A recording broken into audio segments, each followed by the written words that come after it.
Alright, do with the camera on this time. Got quite a bit of work done this week. Let's see what I did. Got my battery, had to make a shelf for it, get that installed. These static ports are in the back part of the fuselage, ran the static lines. Oil lines I have on order, the oil tank mount, that's been holding me back for quite a bit. Last night, before I packed up everything here, I just had this final epiphany, and now I'm rocking and rolling. I have a design about 90% of the way cooked. I'll be able to show some pictures of that. Brake lines, you may be able to see, I have the calipers on the airplane now, so I had brake backing plates I had to drill up to mount on my gear legs. That all went fine. Spark plug wires, you can see those right here. Jump right in. Welcome to episode 37.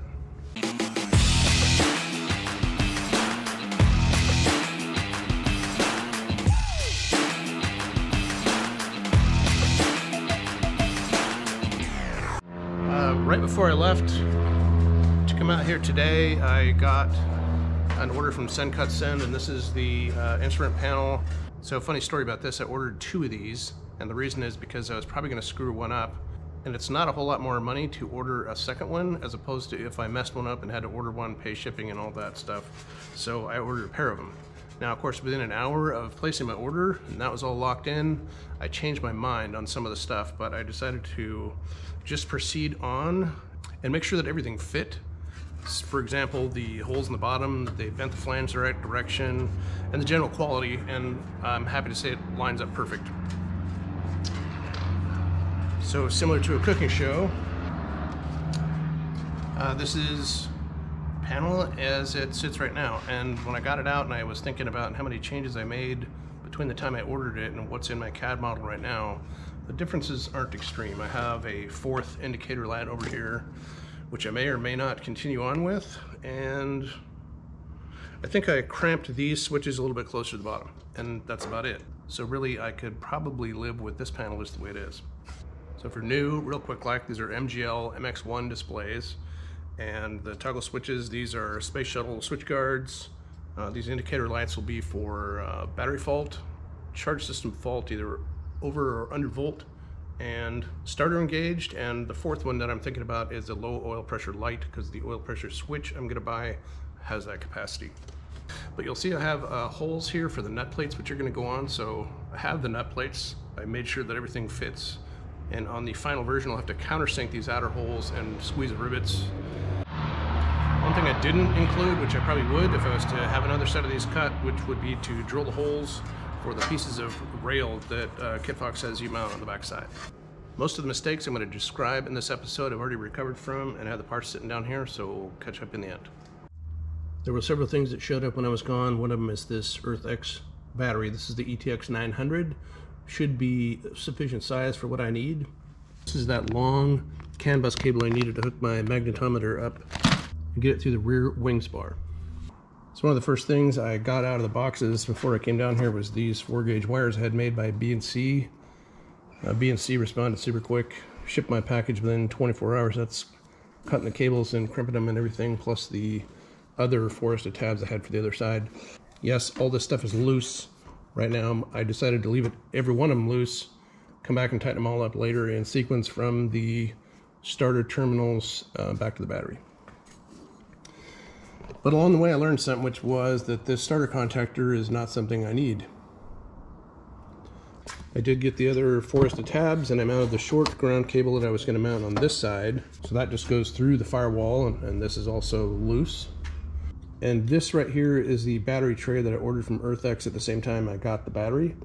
This is my revised list for this episode. I need to fabricate that battery shelf, which you see the cardboard mock-up I was just working on. I need to fabricate that and install it. I'm hoping to grab a piece of scrap 40 thou tomorrow and make that up. I still have to do the static ports. I'm going to show more of that. Oil lines, I did talk to Brett, my engine importer. He told me just to measure up what I need, and he's going to put together a kit for me, so he rocks as usual. Oil tank mount, I should actually back up a little bit. Brett has been super fantastic to work with. If you're going to order a Verner, do not be afraid to order from him. Yes, all the importers are great people, but he has been super helpful with all my dumb questions. My oil tank mount, I do have to get back on the design. I'll be doing some of that tonight, get those pieces fabricated. transponder mount, that thing just keeps hovering around, but it's just a simple round plate with a hole in it. It's going to be easy. The brake lines, I did get more brake line with my order from Aircraft Spruce, so that's going to take me all the way to the wheel calipers. And the big one for me this time is the brake caliper mounts. It's a great day for aviation here in Tacoma, nice sunny day. These are the mounts which came with my, they are Cleveland wheels and brakes. A little bit of miscommunication between me and John Roberts when I had him fabricate my gear, and I don't know if it was his mistake or mine, we'll just say it was mine. The hole pattern he put in here doesn't quite match what I have. So I originally intended to use one of these adapters, which I had a friend of mine make, so that I could drill up the hole locations on those plates, but that would require a long drill bit, and I'm drilling through steel, as opposed to using a shorter drill bit. And yes, I'm still drilling through steel, but this will be easier to do on my drill press, because obviously I'm not going to get that entire gear leg in my drill press. And no, I'm not going to use the step drill for this. It's just in here for my last project. So to get that battery installed, I made this cardboard mock-up, and I went from this to this to this to this in about 2 hours. So the positive terminal is on this side, negative terminal over here, and this cable that I have for my forced tabs will go there, no problem. I'm going to use this location that's on the fuselage right now for an Adele clamp to lead the positive cable from where it comes through here, or will come through here, over the top of this. And I'll use this tab to secure a bundle of negative wires, which are going to this forced tabs on this side. This lead right here is for the battery fault indicator. I can have an LED on the instrument panel that would show that I have a battery problem, in case everything being dark isn't enough information. And some of the stuff I got from the aviation department at McMaster Carr. I got some grommets, I'll explain those in a minute. And then Aircraft Spruce didn't have the same green, white, blue poly tubing that they had for the pitot-static system that I have. So the grommets are for my next experiment. I'm going to route the brake lines. I'm going to drill a hole, no way I'm the first person to do this, through the 1/8" steel plate.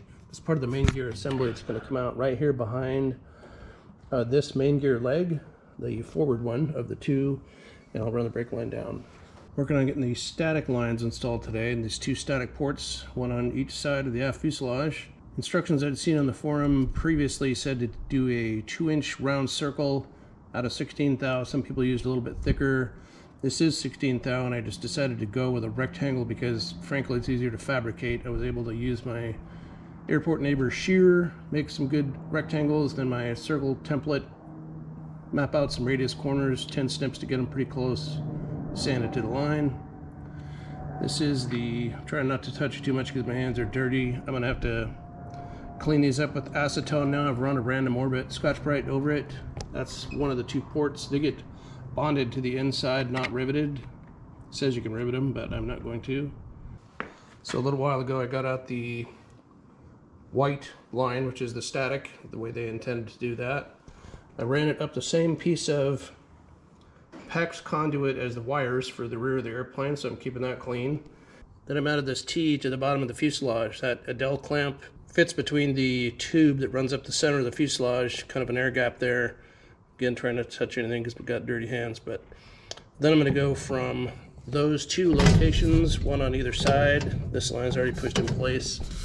Those static ports go here somewhere, aft of the through bushing for the elevator push rod. Of course, again, this is Series 5.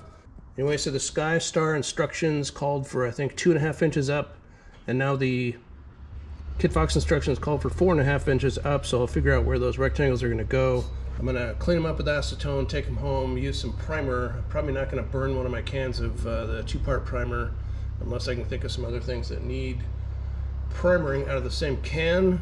So I'm going to build up some wire bundles, one for the safety trim and the ELT, and also the Sandia transponder. So there's 3 15 pins, 1 9-pin connector. Took pictures of them all earlier so I can order, using the links provided by Eric Page, the back shells and the pins and all that stuff. I had made the assumption after reading his tutorial that all of them were crimped pins, but there's a lot of these connectors that are meant to be soldered in. My soldering skills more closely resemble stick welding, so I'm going to go with the crimped pins for sure. See if I can do this without dropping my oil tank on the ground. This is actually my new ideal location. This is not what I have in my CAD model. I had it way over here and up as high as I could get it because I was trying to avoid the giant aluminum udder look hanging down below the firewall. And the reason I'm running it down further is because I have to. These are the oil lines which feed from the lowest valve covers right here. And figure out what happened to that rubber guy and stick it back on. And again, if you just started watching these videos, don't go back and look at the old ones. I'll do a quick review right here. This fitting right here goes right into the oil pump. So that's your filter, the pump itself.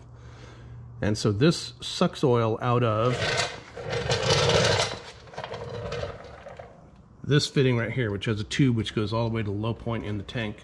Filtered oil, besides going to the main bearings, gets shot up across the top of here to put oil in the tops of all 3 of these upper cylinders, and then it drains back down the pushrod tubes. It's pretty normal for air-cooled motors to do that. These other 4 cylinders, oil comes from the crankcase where it's flying around and drains actually outboard through these pushrod tubes, does its job, and then drains down in the traditional method to the low point. Now in the big radial engines I fly, there's a sump that hangs out right here, and there's a scavenge pump which pulls oil out of that and sends it back uphill to the oil tank up on the firewall.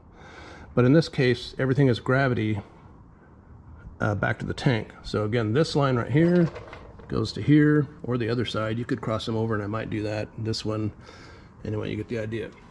And the crankcase itself and the oil which drained down from the top 3 cylinders up here come down this big blue hose, and they go from here to here.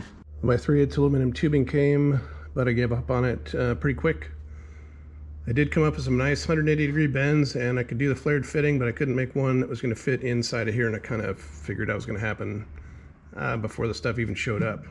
So today I remade this hose right here about 1.5 inches longer, so I could position this in a position where it's not touching anything, gives me some significant room. The other thing for today is I got out the spark plug wires, 14 of them. They're all the same length. I was worried that they were different lengths and I was going to have a challenge getting to go to the coil packs. This is one of them right here. Turns out I got it so they'll all reach, no problem. This is one coil pack, and I had the one for the other side. And one of those jobs I did not come out here to do, but got distracted and did the entire thing, was to finish drilling up those brake backing plates. Kind of hidden right now, but I got those bolted up. I need to order some bolts which are just one length, one dash number longer, so they protrude through the nylock part. But everything went fine. I did have a couple options for positions of the brake calipers. One of them is right here on the front, and another one was sort of to the rear, and I couldn't tell which one is better. This right here is the bleed fitting. I think I put the bleed fitting on top, put a 90-degree elbow underneath and run the cable back, and then up the back side of this leg.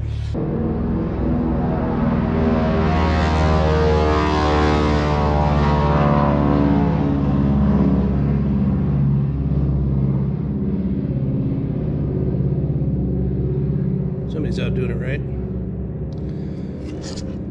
So here's the result of the hole I drilled for my brake line to go through. And these are the grommets I got from McMaster car. And funny thing happened along the way, which is that the brake line I ordered is too large. This is a 1/4 inch OD, and the stuff I need is 187 3/16. However, the good part about the mistake is that the 3/16 line, which I now have the correct type on the way, slips right in the inside of that 1/4 inch line. So if anything, this piece of 1/4 inch right here will offer additional protection and rigidity. Step it over to the outside. That's on the left side. You can see where it comes out. And I've switched around my fittings so that the bleed fitting is on top, and I have this 90-degree elbow, so the line will come down here somewhere and poke in. This is where the static ports, one of them on the outside, and here's the completed version on the inside.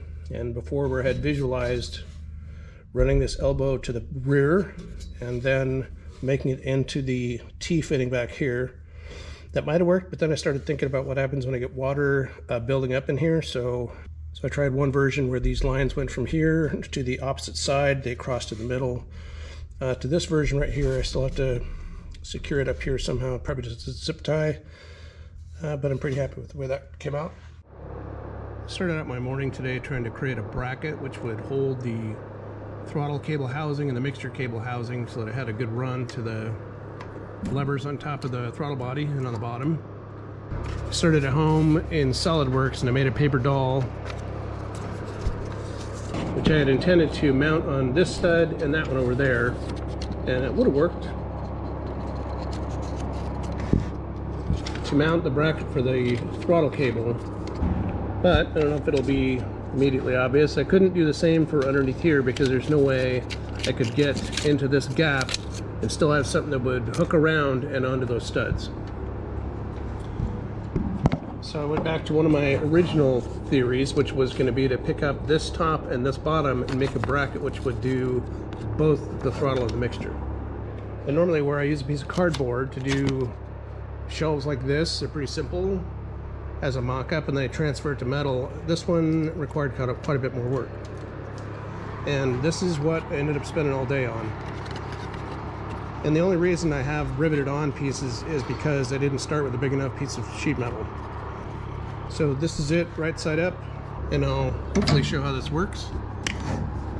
Again, I'm going on this bottom stud and this top one. I have the nuts removed. And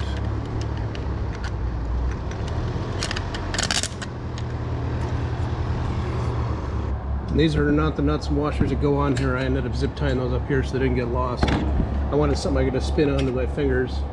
I looked on the McFarlane website last night, and the cables have about a 3.5-inch working length.